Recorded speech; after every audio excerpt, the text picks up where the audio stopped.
G'day folks, today I'm going to be reviewing Bigfoot 4x4x4. This game came out in 1984 from Milton Bradley, and it is for 2 to 4 players. Now Bigfoot is labeled as a children's game, ages 6 to 10, and the object of this game is you are trying to be the last player left that still has all of his cars. You're going to basically be trying to crush your opponent's cars with your monster truck. You can drive off-road, and of course you can crush your opposition. So let's go ahead and show you Bigfoot. Okay, everybody, let's go ahead and show you the game components really quick. Right here you have your game board, and as you can see there is a road on here, and all of these spaces are actually in a grid, so you can drive on and off road in this game. And right here you have what I call the meat of the game, or your monster trucks. They have a little gear shift on here, and the wheels move and everything, so this is a toy of sorts, but this is made quite well, I think. Looks like something that Tonka would make almost. Of course, right here you have your dice, and right here you have what are called car tokens. Each person is going to be receiving 4 of these that is synonymous to the color of his truck. You got the side that is not crushed, and then you have the side that is crushed. And I'll talk about how this all works here in a little bit. But anyway, at the beginning of the game, let's just say we're doing a 2-player game. You're going to go ahead and place your Bigfoot on the space that has your color on it. So let's just say I am red and blue. That's the first thing you're going to do. And the second thing each player is going to do is they're going to put one car on a spot that has a dot on it.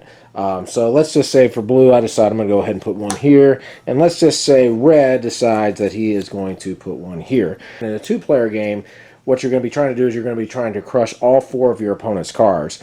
If you're playing a 3 or 4-player game, you're only going to be able to crush 2 of your opponent's cars, and the rest of the players will be trying to finish that off. But ultimately, you're just trying to become the lone survivor of sorts. You've got the dice over here, and what you're going to do is roll the dice, and then you've got a choice as to what you can do.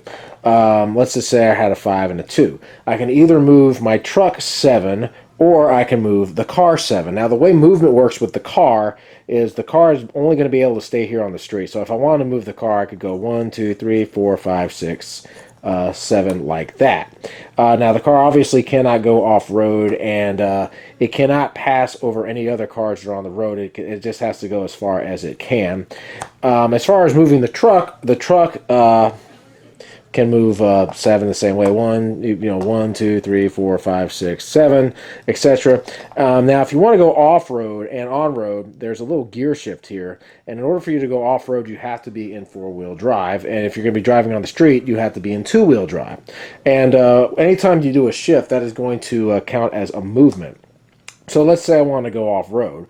What I would do is I would go ahead and turn the car, and then I would shift, and this would count as 1, then I go 2, 3, 4, and then I would have to shift back to 2-wheel drive to get back on the street, so I'd shift, and that would be 5, and then I could go 6 and 7. So that's basically how the movement works. Now, an interesting thing with this game is that you can actually push your opponent out of the way. Let's say there's a Bigfoot over here, and I'm over here, and let's say I rolled a 7. Now, there's a couple of things I could do. I could either just try to get him out of the way so I can move on. So it'd be like 1, 2, and then 3, and then 4, and then I can go ahead and continue on the path, or I can actually push them off the board. So let's just say I was at 4 and I downshifted and then pushed him off the board like that. And though I could go ahead and do that. What's going to end up happening is that player is going to lose his next turn, and then on his next turn after that, he's going to go ahead and place his truck back where he was before he got pushed off. Now, when it comes to crushing cars, it works kind of like this. Let's just say I roll the die, and let's just say I've rolled a 9. So I'm going to go ahead and move 1, 2, 3. Now, to crush a car, I have to be in 4-wheel drive, so I have to shift, and that's going to take up a movement, so that would be 4, and then I would go and land on him for 5. Now, the way it works is if you have extra movement spaces on one of the dice when you crush the car, you're not going to be able to use the die anymore. So in this case, since this die is 6 and I landed on him at 5, this die would be out of play, and then I would go ahead and move 3. Now, since I'm in 4-wheel drive again, I'm going to have to shift back to 2-wheel drive and then move. After the car is crushed, what I'm going to do is I'm going to turn it this side over and place it in front of me like so. And then my opponent, in this case, is going to go ahead and place another car here on the board, and let's just say he decides to place one over here somewhere. Now, if a truck approaches a car like this and he's already in 4-wheel drive, he's not going to have to shift back to 2-wheel drive to get onto the main road. He could just go 1, 2, and then crush the car. And that's pretty much how the game works. You're just going to be driving with your Bigfoot, crushing cars, and just trying to destroy your opponent. And the winner of the game is going to be the person that is the lone survivor. So my final thoughts on Bigfoot 4x4x4. Well, when it comes to children's games, I'm always interested in the ones that are actually good for adults to play. I've played some children's games that fit that bill and adults can enjoy it. And I've also played some children's games that are more for kids and they're not as challenging for adults. This game, however, fits the bill, and I think adults could definitely enjoy this game. I thought the rules were a little bit more detailed than I thought they would be. I figured if it's going to be ages 6 to 10, how hard can it be? Well, there's a lot you have to think about when it comes to this game.